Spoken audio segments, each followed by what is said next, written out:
How's everybody doing? Well, it's been a busy season. Even though the theater is closed because we're done for the season until March. And my community garden as a fundraiser for the garden, the Best Midland organization in New York City, we are in hiatus. And of course, I'm on research at Columbia University, so you know, I'm good. Of course, I'm getting ready for another dream trips. I will be going to Singapore and to Shanghai, China. Okay, that'll be on June 14th. I hope you can join me. I would love for you to join me on these trips. Come on, it's cheap. Look, I'm not a millionaire like that, but I gotta tell you, there is a method to the madness. I'm getting a call from a good friend of mine, which I met at Mauritius, Roland, and he's live now. But unfortunately, Roland, I can't talk to you right now, and I'm so sorry. I've been told to shut it down. Yeah, well, Emery, well, it's up, they gotta control shit, But that's just he gets up to go to work at this time, so I don't know why it's a problem, But that's all right, he's gonna do what he do, But I'm gonna tell you that this is what I'm doing.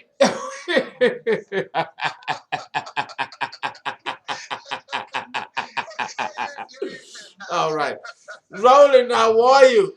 I can't talk to you right now because I'm doing a video. Can I call you back? Okay, let me call you back, Roland. We love you. We miss you.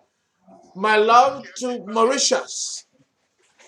Okay, so understand now that we are discussing the birth chart and we're gonna finish it because I broke it into part one and part two, 30 minutes each. But we had a problem with the situation that was going on with the video and the technical support. You understand that this is my Saturn, okay? It's fucked up, but what are you gonna do? So I'm gonna complete now with talking about the birth chart interpretation. Now, let me just clarify a couple of things. A lot of you expressed an opinion about the fact that my services might be a little bit too expensive. But you have to understand that at 15,000 subscribers and projecting into the future, I might reach 10, 20, 30, 40,000 subscribers. And when it gets to that level, I'm not going to be as accessible. So I spoke to my manager, management team. I wasn't really happy with the price range. So let me just put that out there because I don't like discussing this. Because when I do videos, it's not to make money. It's not to get you to pay for trials. That's not my motive. It's to educate. I'm financially solvent, so I don't need money like that. But I do run a service, and I don't believe in charging that much for my services. But I gotta pay a staff. So yes, let me clarify: the $400 per birth chart, you can pay in $200 installments. You can pay, or if you don't want that, and you want an hour, it's $150 an hour for a chart reading. If you want a full service, it's $400 for the whole service, which is 10 hours, and then 1 hour per month for 12 months for the year, which is a great deal for $400.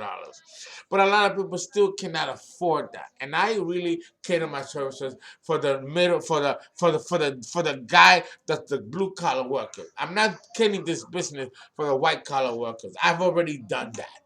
I made my wealth that way. That's not what I really want to do. I want to increase consciousness.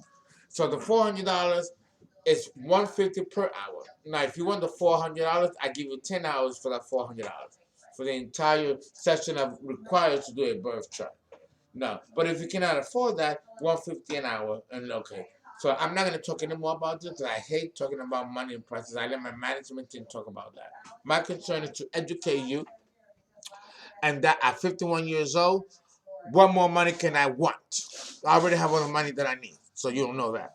So this is a service, and it's going to be catered for you because it's not to break the bank. So let me just put that out there, okay? Secondly, I'm about to do another dream trip with my partner Emily Porter. We're going to Singapore on June 14th, you know. I would love for you guys to be there. No? And be a member of Dream Trip. I'm telling you, it's so cheap. How am I able to, how are we able to travel the way we do? We do it because there's a formula to it. There's a method to the madness. Okay? So if you want that, you just know that it doesn't have to be $400. I spoke to my management team. My people are regular folks that work, blue collar work, middle class, lower middle class. That's my target population, not the rich. I've already done that. And the rich don't give a fuck about knowledge and enlightenment. All they want is maintain their position and their power and money because money is their God. So let them stay there. Let me enlighten the people at the lower level where they can get a little taste of empowerment. So I'm going to continue with discussing part 6.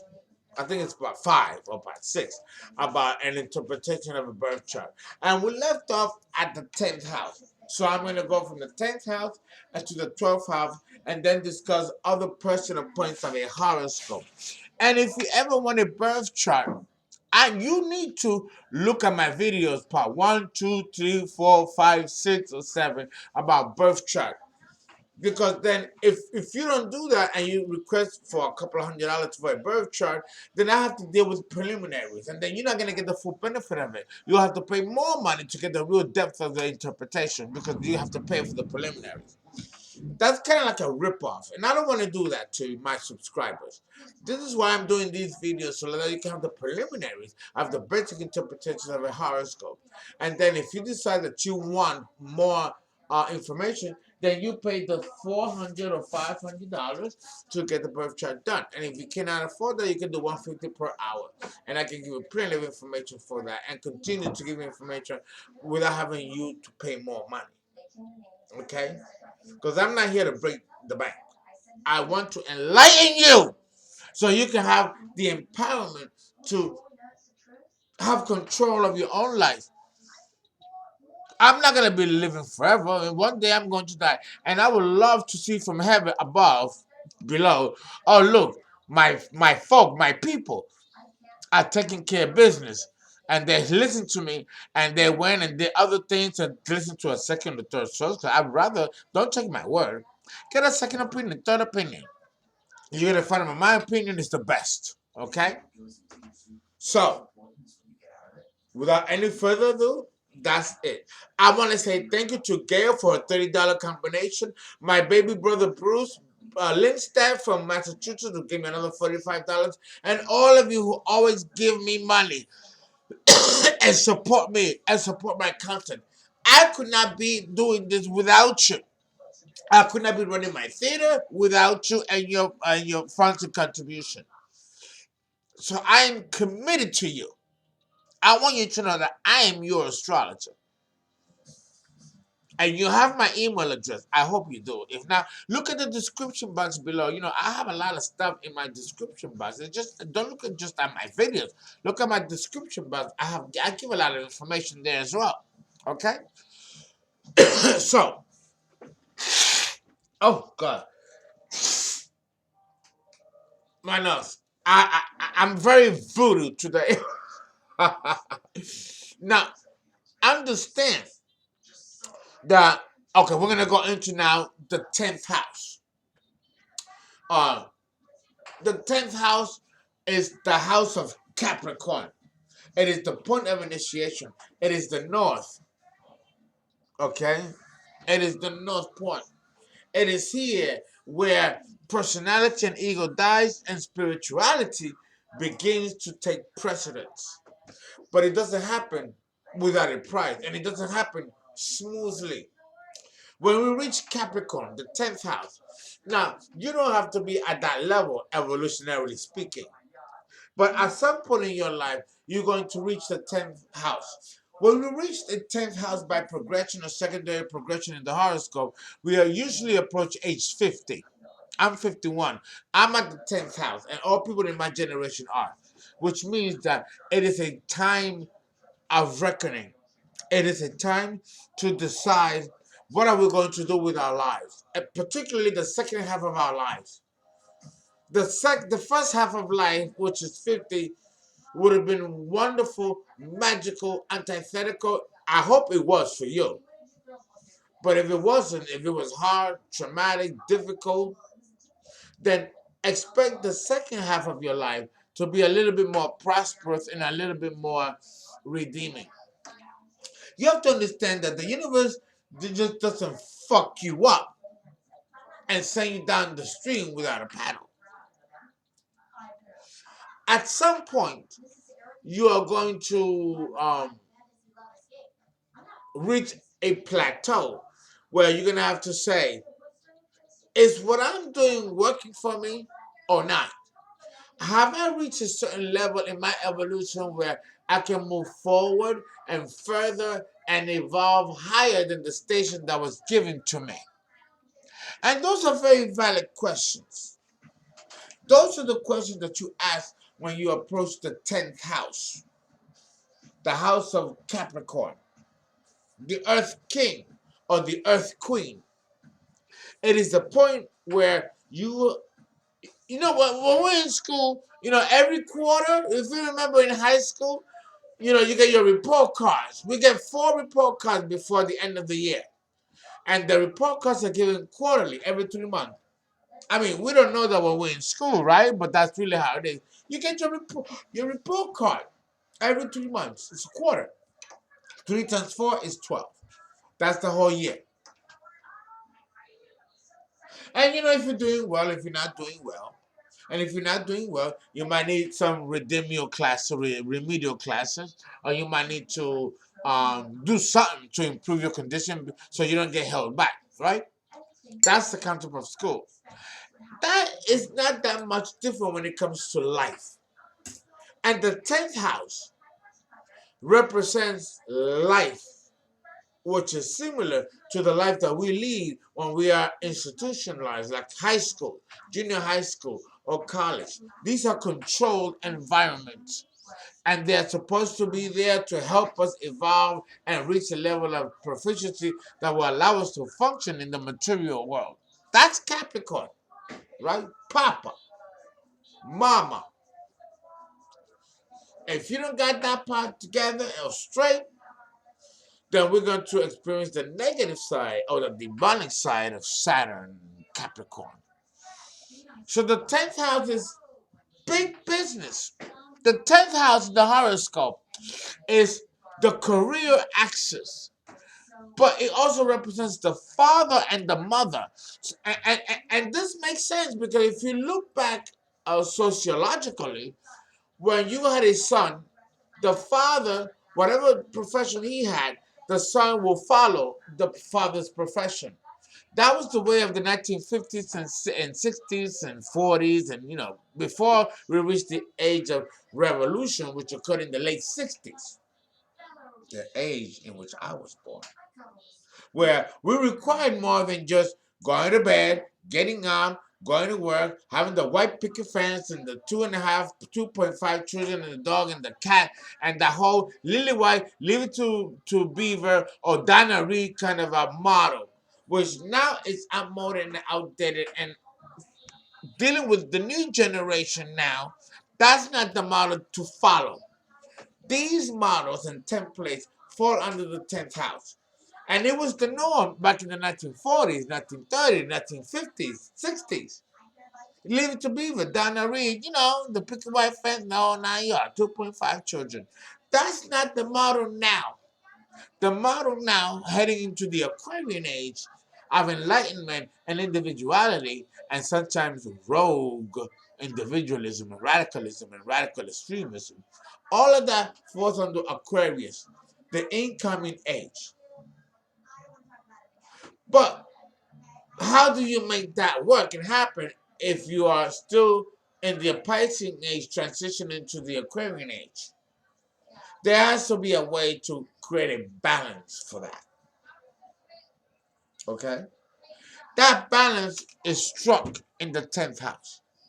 The 10th house rules the mother and the father, but specifically the father and the father principle. A prominent 10th house in the horoscope will determine how you're going to raise your sons if you're a father or a mother. It is the patriarchal line of the family and the family tree and the family race line. The movers and shakers.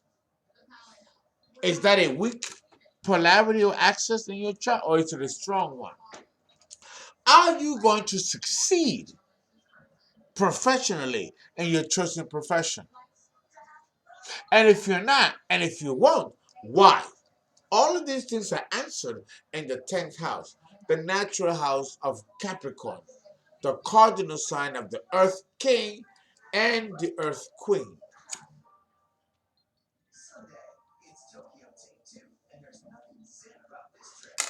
So, if you have a prominent 10th house in your horoscope, you are here to make a name for yourself. A name that's going to reflect your community, your culture, or your race. A perfect example is Martin Luther King Jr., a Capricorn. And I have his chart, a prominent 10th house. And I saw the way he was going to be murdered too. And let me tell you, the 10th house is like a fated destiny. There's no changing it. There is no modifying it. As you get older, it becomes more palatable to handle. But the 10th house is a very psychological house. It mirrors the profile of your parents. So if your parents were fuck ups, nine times out of 10 you might be a fuck up, because the parents, that's the genetic memory. If your parents were great, you have the potential to be great, but you can go in opposition to that greatness depending on what's happening in the 10th house in your own personal birth chart.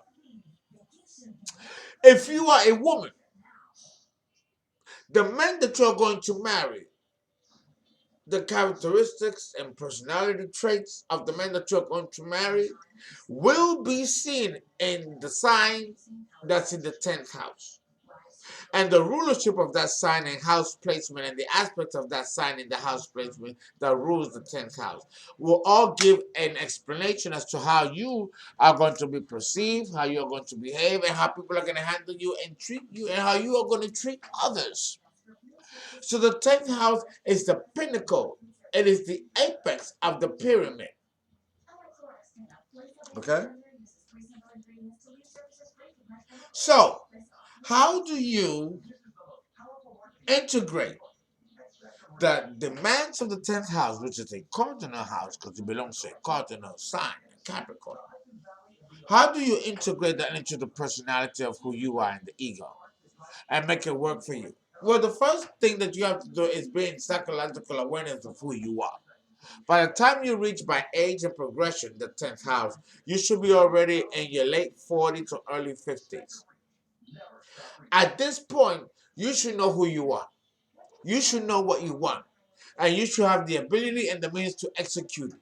And if you don't, at this age, then there's an affliction in the birth chart that has allowed a delayed development, a delayed response to your destiny and to what you want to do. If this is your situation, then there is a delay in your destiny concerning the 10th house. And this applies to all the other houses. Now, if that is the case, then that means that there's a karmic condition going on.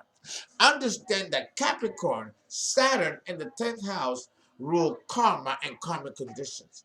So if the 10th house, Saturn or Capricorn, figure prominently in the horoscope, then you're here with karma. Now, a perfect example is myself. I have a very, very, very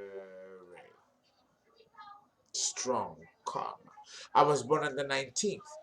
The 19th is a karmic number. 19, 16, 14, and 13. You Google it. These are the divine numbers of punishment. If you are born under these numbers, or if your name spells out these numbers, the birthday, birth month, whatever, then that means that you're here to pay a particular type of penance, or you're here to do penance. Pay restitution for imbalances that have occurred in other lifetimes. I'm also in that category because I was born in the 19th. And I attract other people that are born in other karmic numbers: 19, 16, 13, and 14. If you're born under these numbers, you're going to attract people of the same propensity and energy, which means that we belong to a particular soul group that are here to experience a certain amount of pain and suffering and sorrow, being born under the common numbers. My brother Bruce is also under 13, born under that common number. There are many people born under the common number 13, 14, 16, and 19, like myself as well. And we're here to strike a balance and make things right where we have been doing wrong, not just for one lifetime, but a multiplicity of lifetimes. So the sun, the 10th house, and the sign placement in the 10th house will explain the karmic condition that you're here to strike a balance. If you have Aries in the 10th house, then you're here to develop a backbone and take care of yourself and stick up for yourself. If you got Taurus in the 10th house, then you're here to develop your own sense of self-esteem and self-worth.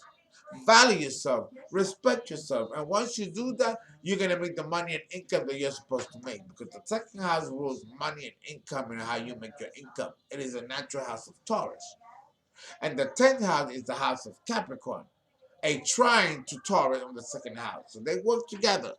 So in order for you to make a name for yourself, or have some kind of respect for yourself, and feel that you are worth and have a sense of value, you need to reevaluate and reassess your own inventory about yourself, what you are, who you are, and what you feel you have to offer to the world.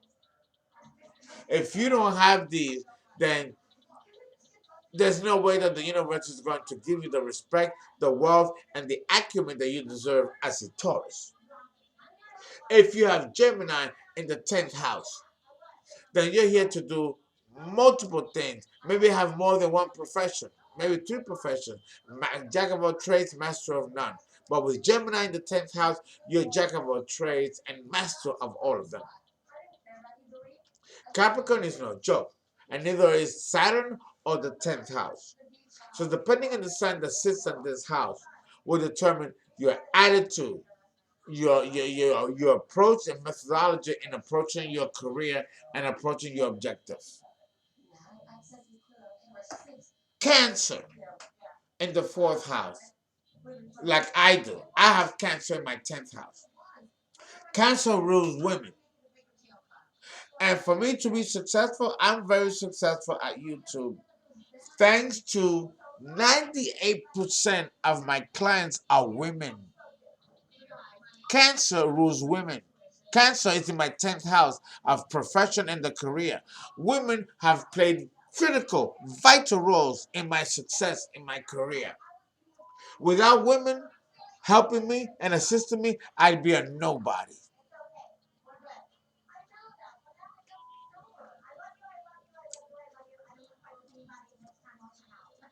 So I owe my success to women. Women make me or they can destroy me. With Cancer in the 10th house, women will figure prominently in the success of a man. If it's a woman with Cancer in the 10th house, women can be a sense of support, but there can also be a sense of demise for the woman. Leo in the 10th house, do I really gotta go there? Jennifer Lopez. That right there, I need to say no more. Look at Jennifer Lopez. Beautiful, successful. This woman is perfect. Perfect in everything she does. That's Leo, the sun in the 10th house. So any sign that sits in the 10th house will figure in prominence and will exalt you, but it can also bring you down. Because once you reach that pinnacle of success, there is no going back. It is the final report card that society gives you. With the 10th house, the house that belongs to Capricorn, you will be remembered in history for whatever it is that you put out here. Your own public works, your own reputation, whatever you have to offer, that is what you will be remembered by. And that is Capricorn, or the 10th house. It is the epitome, the epitome of your career and what you have aspired to be. Your education from elementary to junior high school to college, graduate, postgraduate. Now you got a title. Now you got a profession. Now you have something to impact to the world. By that time, you should be in your late 30s or mid 30s. Now you have something to offer your fellow human beings and society. This is the epitome of the 10th house and Capricorn and Saturn. I'm having rum and coke. Woo! Okay, so understand that this is the dynamic. Now, when we go to the 11th house becomes a place of consolidation. You would think that the 10th house is the house of consolidation. The house is an accumulation, and it's a form of consolidation when it comes to the tangible. But on a psychological, psychosocial, psychospiritual level, the assessment begins in Aquarius, the 11th sign of the zodiac. Remember, number 11 is a master number, and 22 is also a master number which belongs to Uranus, which belongs to Aquarius. The 11, which is the number, which is the master number, belongs to Pisces and Neptune. But the 22nd number belongs to Uranus and Aquarius. Aquarius is the 11th sign, even though, and in the number 11 is a master number, and it relates to Pisces, Neptune. It's interesting that it's still a master number and it's Aquarius. And Aquarius 22, the number 22, which correlates to Aquarius, is also a master number, which relates to Aquarius, Uranus, and the 11th house, which is another master number. You see how they kind of like, we call that in astrology a mutual reception. Okay? So both houses work in tandem. When we reach the 11th house is the house that deals with obstacles and hurdles that we cannot face or that we cannot meet, that we're gonna need to reach the deepest resources of who we are in order to obtain the energy and the triumph to reach the level of evolution that Aquarius requires. And Aquarius requires that we connect to the universal global family. Aquarius is not really concerned with the individual or the individual concerns. And this sounds fucked up and cruel, but it is what it is. Aquarius don't care about that. Aquarius doesn't care about personal and intimate and interpersonal relationships with the opposite sex. And the women figure a little better than the men. The men, if you're a woman in love with an Aquarian man, I feel sorry for you. Because depending on the Aquarian man's head and where he's at here, if he's an anarchist, a rebellious, nonconformist person, and if you're a woman that loves to cling to her man and keep your man in check, he's not for you. The Aquarian man hates and resents any kind of restriction or any kind of emotional, psychological, or physical restraint. For you to keep an Aquarian, you need to act as indifferent and as nonchalant as he does. And don't give out all your goodies and goodos. Make him guess, let him chase you. That'll keep him juiced up and interested. But if you present everything to him where there's no more for him to explore, he'll get bored of you and leave you. Both the men and the women do this. And I know I'm gonna get a lot of slack. from Aquarius by me saying this. Like Libra, who I get so much hate from Libras because they really resent me telling the business. And I am delighted to tell them business because they think their shit don't stick. The lower evolved Libras, I'm saying. Not the higher evolved Libras. I know who I'm talking to. It's an air sign. Aquarians can be as egotistical and as arrogant as a Libra, the lower nature. The lower nature I'm talking about can be. This is why I do these videos, to give you a heads up. So if you get a nice, beautiful person that's an Aquarius or a Libra or any other sign, that's great, but not the dark side. So you don't get caught out there. And that's why I'm not that popular when I dish out the dark side. Fuck that shit. Fuck you. It is what it is. The signs of the zodiac will not exist without an astrologer. An astrologer is nobody if there are no signs of the zodiac to interpret. So we need each other. And I'm going to tell the truth, whether you like it or not. No? And I'd rather you get in a relationship with someone, and because people are going to always present the nice things about a relationship, the nice things about them. They're not going to tell you the bullshit, the demonic, the evil side of their nature. Good. Let me do that as the astrologer. I'll be the fall guy and do that. So when you get involved with somebody, I don't care what sign of the zodiac it is, you are going in there with 2 feet solid ground. You don't get caught up with the the goo goo gaga and ignore the demonic or the dark side of the personality, which is inherent in all of us. It's part of human nature. That's my job, is to let you know the evil side of Virgo and the good side of Virgo and all the other signs of the zodiac. So you don't get caught out there. And if people don't like that, fuck them. I'm the astrologer. And this is how it is. So I want you to go into a relationship sure-footed, knowing 100% what you're getting into and the potential of what you might be getting into if you deal with any of these signs of the zodiac. Because none of us are perfect. We're still under the guise of a demiurge that designed this whole system. And it's not designed for us to be happy. It's designed for us to suffer and learn from that as an experience. We're not here to be happy and display. We're here to experience. And that is the biggest gift that I can give you as an astrologer. So don't think that you're born here to be happy and that this is paradise. This isn't paradise. This is hell. Paradise occurs when we die and we leave this material plane. Understand that. Aquarius represents the 11th house, the highest aspiration and the highest level as human beings that we can obtain and reach. Outside of the bullshit of insecurity and all the other stuff that makes us humans and makes us imperfect humans and flawed. When you reach Aquarius, you have to reach a decision whether you're going to continue to boo-hoo-hoo or transcend your situation and reach a level of proficiency where you can begin your journey back to God.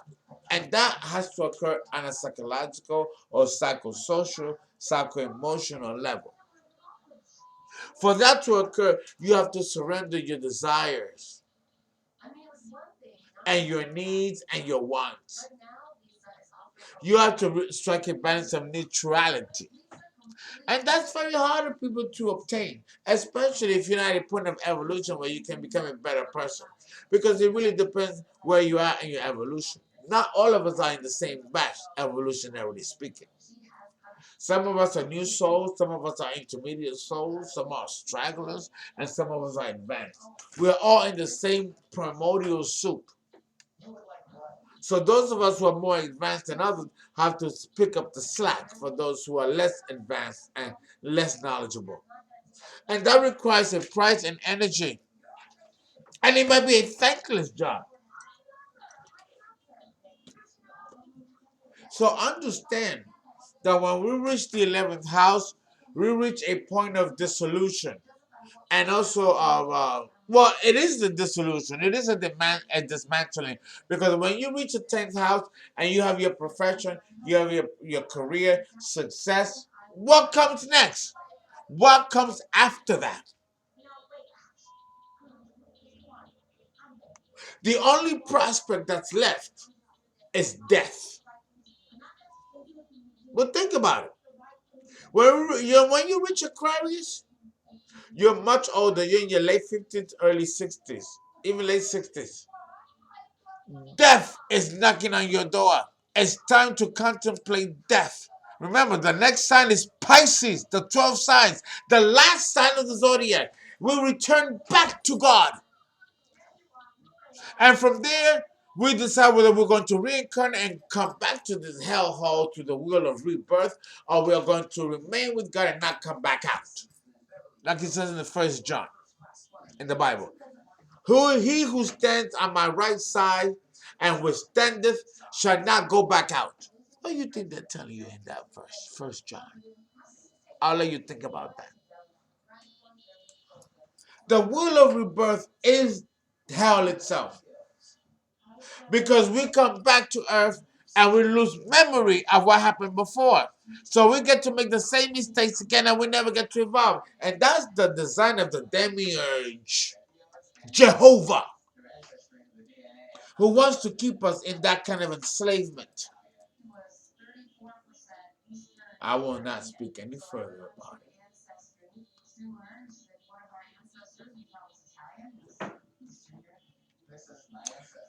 So how are you going to transcend Jehovah? How are you going to transcend the lower nature of your own nature to go higher? Well, forgiveness. That means you have to forgive your enemies. You have to turn the other cheek. If people use you, you have to let them use you and turn the other cheek. Kind of like what Jesus professed. Jesus was on the right track. And Jesus symbolizes the 11th house and the number 11 and also the number 22. Both master numbers are represented by Jesus, Buddha, Brahman, and other great ancient wisdom teachings and mysteries of the ages. And they're telling us something behind the premise of enlightenment. And what they're telling us, which is not really spelled out, is that we have to surrender our desires, surrender our inner ego, and allow ourselves to be used as instruments by the Creator, whether it's in a good way or in a bad way. And a lot of people don't want to do that because a lot of people don't want to lose sight of their own ego, because if we do that and merge with the Creator, we are no longer individuals. Desire and personality and ego and the sense of self and individuality begins to die once we merge with the Creator in thought or in philosophy. All you got to do is read the texts and teachings of the greats of the ancient wisdom teachings, and they're going to echo exactly the same thing that I'm telling you. Exactly the same thing. Oh, my heart's a little tilted. Exactly the same thing I'm telling you. They're going to echo. So at what point do we evolve? The 11th house also rules obstacles that are difficult to overcome. So whatever sign sits in the 11th house is where you're going to experience obstacles where it's gonna take you a run for your money to correct or bring to balance. The 11th house is the group consciousness, but it can also be the individual maverick, the one that goes rogue and does it alone and on his own. The unit bomber or the suicide bomber, the kamikazes that their planes go and crash into ships or into land and they kill themselves and kill everybody in the process. That all falls under Aquarius. Anarchism, monarchs, all fall under Aquarius. So wherever Aquarius fall or whatever sign falls in the 11th house, will give land or give credence to radical extremism in ideology or in thought, either as an individual or as a group consciousness. So if you have a certain philosophy about yourself or about your government or about your culture, your society that you live in, you're going to attract people of like mind that also vibrate with the same opinions politically that you may possess. And that may be positive or it might be negative. You might be a jihad or a radical extremist or anything there that might go in there and that kills these people or go to a school and kills a whole bunch of kids in that school, like what happened at Columbine And what happened in Florida in that club, the 50 gays were killed when somebody went in and rapping and killed everybody and set the whole thing on fire. All that falls under Aquarius. The radical extremists, the anarchists, the David Koresh and the wacko in Texas who killed all those kids and all those men, set them on fire. He was an Aquarius. David Applewhite of Heaven's Gate, who committed suicide and killed all of his people, thinking that a spaceship was going to come and get them and rapture them up there. He was an Aquarius. So Aquarius can be very dangerous. It is the sign of the radical extremist.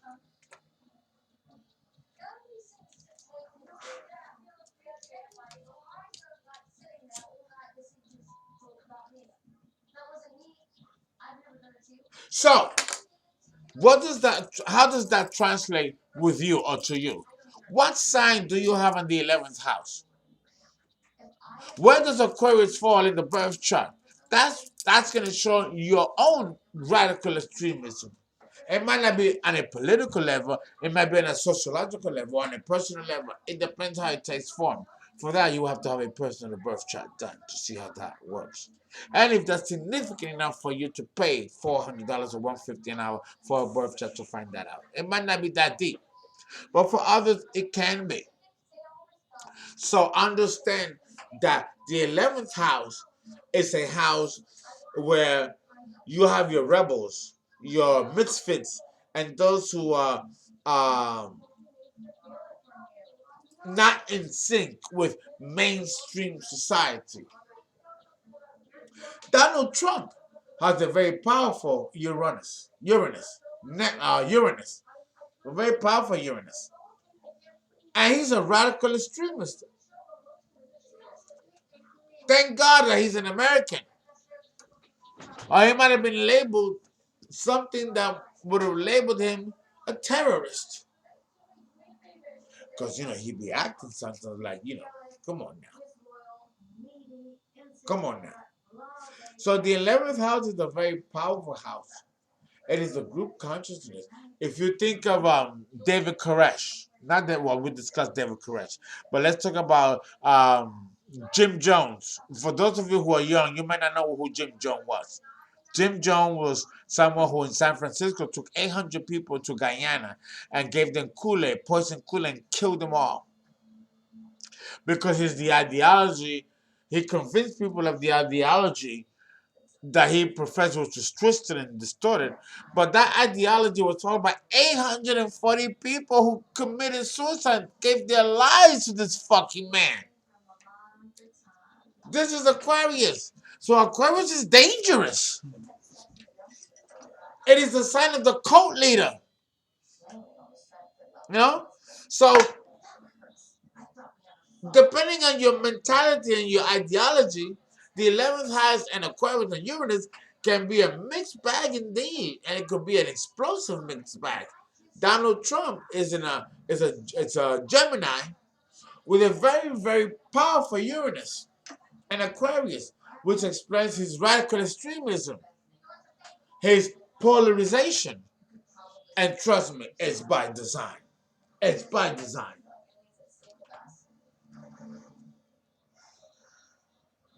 Okay? Now let's go into the 12th house. The 12th house, which is the last house of the zodiac and the most complex and the most frightening of all the houses of the zodiac. I was born with all my planets in the 12th house. It is the house of the magician, the voodoo priest, the demon, the angel, the redeemer, the killer, the saint, and the devil. The 12th house is complex. Look, we're going to go into it for a minute. Give me a second minute while I prepare to discuss the 12th house.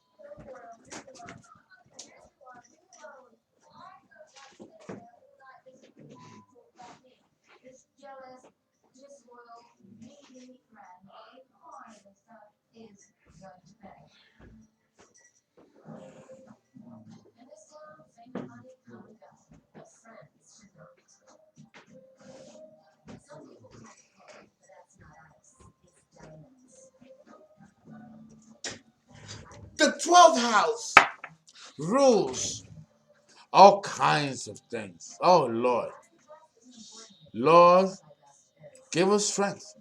Give us strength. With what I have to say concerning the 12th house. The 12th house is the house of sorrow. There's pain. There's misery. There's anguish. Existential anguish. There's pain. The 12th house rules sexual molestations, rape, sexual abuse, physical abuse, verbal abuse, murder, homicide, death through animals, through insects, through natural causes. You could have a karma cross, or what's called a karmic cross in the 12th house. If Sagittarius is in the 12th house, you could be on a plane and you'll die on a plane crash. If you got Cancer in the 12th house, you might be on a ship like the Titanic and it'll sink and you'll die there in the open ocean. If you have Leo in the 12th house, you might be in a building that's caught on fire and a towering infirmary and you might be burned alive and everybody in there because Leo rules fire, right? Fix fire. If you have Virgo, you might have a debilitating disease like cancer or lupus, something that comes out of nowhere and takes you out. If you have Libra, you might have back pain or back problems, or you might have an accident and break your spine. If you got Scorpio in the 12th house, you are terminated and you are tormented by psychological problems. You might be mentally ill, or mental illness might run in the family. You might be killed or murdered or come from a family of such tragedy where you are plagued by demonic energies of the past. Or you could have Capricorn there, and if you do, you might have what's called arteriosclerosis or multiple sclerosis. Typical diseases that plague Capricorn in the 12th house. If you have Aquarius here, you might be a radical extremist or be involved in a terrorist organization or be a part of a jihad or a part of something that will allow you to connect to a radical extreme group. And you may die in the process. And of course, if you got Pisces in the 12th house, you are the ultimate psychic, the ultimate seer or shaman. I have Pisces there and the 12th house and all my planets there, which makes me a seer and an intense medium and psychic. But the flip side is that I've gone through a lot of horrors and pains associated with the 12th house, like being raped or molested and having HIV and losing my parents in a car accident. All those tragedies things. The 12th house is it's a tragic house. Shit be happening to you. Shit that you think that you don't deserve to get. But the 12th house is a consolidation of many past lives.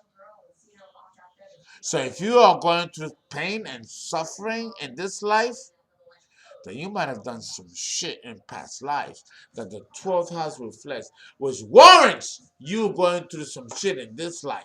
The universe doesn't make mistakes. The universe is just. We pay for everything we fucking do, whether it's in this life or in the next one. And if you go through shit in this life and there's no reason why you should be going through it, it might be because of some shit that you might have done in a past life. There are no accidents.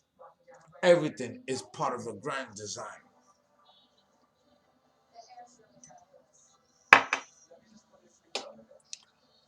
Having said that, now the 12th house is also, because it's a flip side into the 12th house. The 12th house also is the house of power.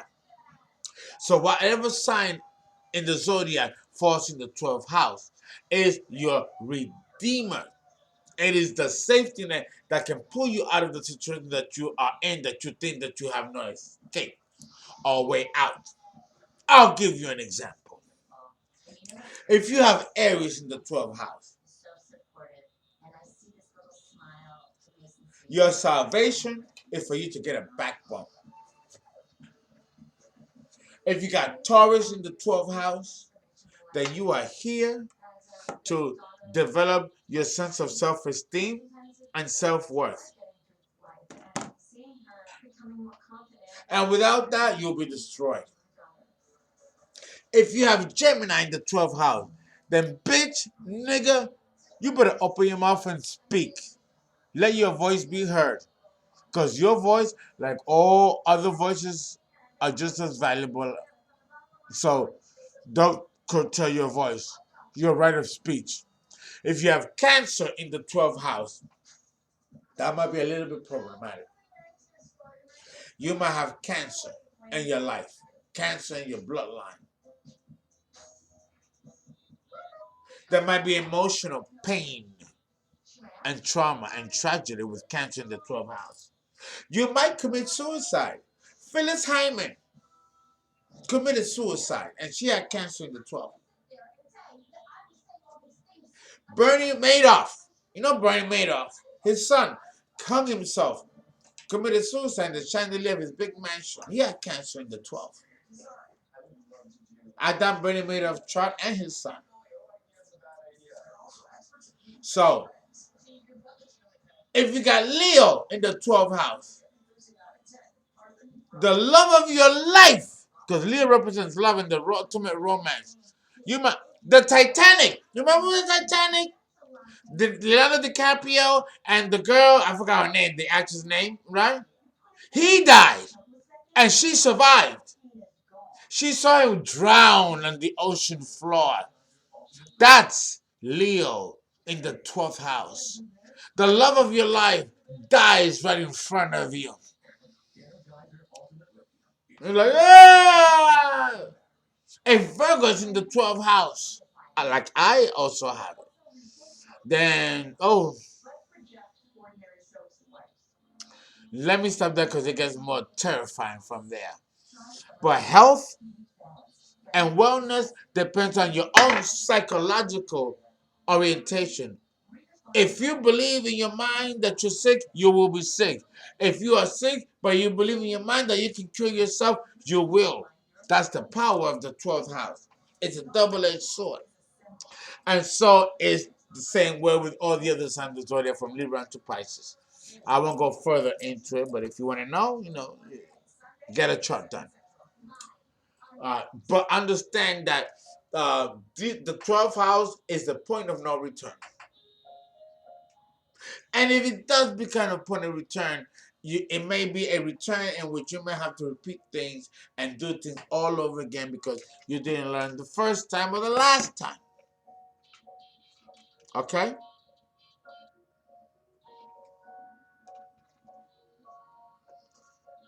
Okay? Let me put that out there. Those are the 12 signs of the zodiac. Now, I just skimmed through them very marginally because it'll take me 2-3 hours in video to talk about the 12 houses. If it's that meaningful, you get a birth chart done. Now, let me discuss the North Node and the South Node.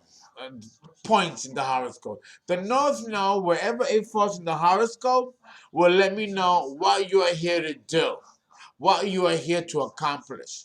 The South Node, which is the opposite of the North Node found in the birth chart, lets me know what you did in your past life. What was the condition of your past life that warranted the conditions that are now prevalent in the current life? An example, I have my North Node in Aries. My South Node is in Libra. You know what that means? That means that in a past life, I was either a sucker, a wimp, a pushover, didn't stick up to myself, for myself, and I was a doormat. So with my North Node in Aries in this life, I'm here to stick up for myself. I'm here to defend myself. And I'm here to wage war if I have to. And die by the sword if I have to. My mother was in Aries. Okay? So wherever the North Node falls in the horoscope is the point of destiny that you're here to gravitate to. The South Node of the moon is the past life in which you came from. Your weaknesses and the things that you accomplished, but the things that you failed to accomplish, which now is required of you to accomplish in this incarnation, depending on the placement of the North Node in the horoscope. It's deep. It's deep.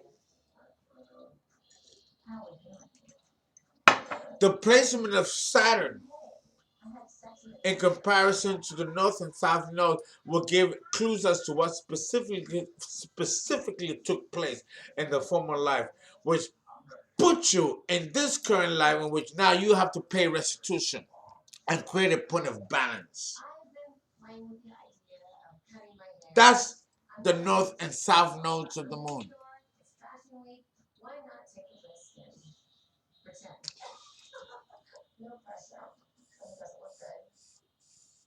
Then we have what's called the hemisphere emphasis. If you got a lot of planets towards the left side of the wheel, then you're here to formulate relationships with people.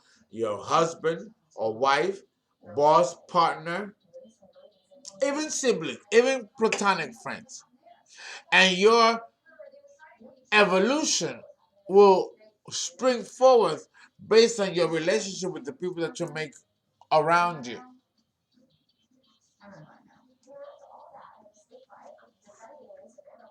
And so forth is the situation with all of the signs of the zodiac, depending on the North Node. The house placement of the North Node and the South Node comparable to the placement of the signs is also very important. For example, I have my North Node in Aries in the seventh house. So I'm here to wage war on the open public should I be apprehended a certain way. And I'm here to service the public, but also be a blowhorn to the public. With Aries in the seventh house, with the North Node there, most of my enemies will be men, because Aries rules men. And it has always been that way. I've been in physical fights and intense life and death situations where people openly assault me. Remember, I'm a black man. I'm a man that's bisexual. I'm a man that, I have a lot of strikes to me according to society. So I will be an open target. But I'm a motherfucker. I will fight you to the death. So that's my Aries. So Aries will put you in a situation where you have to fight for your own life wherever Aries falls. But also the nodes of the moon. And in Aries, you're here to fight and fight to win. So too, depending on the North Node and where it falls on the other side of the zodiac, there are functions that will be required for the evolution of that person, depending on the North and South nodes and any aspects to the nodes. And that doesn't talk about the midpoints and other points of the horoscope and points to the ascendant that might describe certain conditions that you might not even understand that's happening. And there are certain conditions that require cyclical changes. You might be in an Aries mode for a couple of months and then be in a Pisces or Taurus mode in the next phase. We have to also figure out the phases of the moon in relationship to the North Node with the chart to know what point of transition you're heading to and what is required of you to move to the next level. These are considered by the personal points in the horoscope. And it's important that I explain that. Okay? Otherwise, there is no perfunctory purpose for a birth chart if it's not going to be used to help you evolve and advance. A horoscope is a birth chart is exciting, it's enlightening, you can learn a lot. But that's not really why, as an astrologer, I do birth chart. It's wonderful that you are enlightened. I love to enlighten you. But for me, what's important is I want to get you to the level of evolution where you can become a better person, a better human being for yourself, your family, and society at large. And for that to occur, you need to know who you are. And that is the purpose of the Bath Trip. And we are done with the series.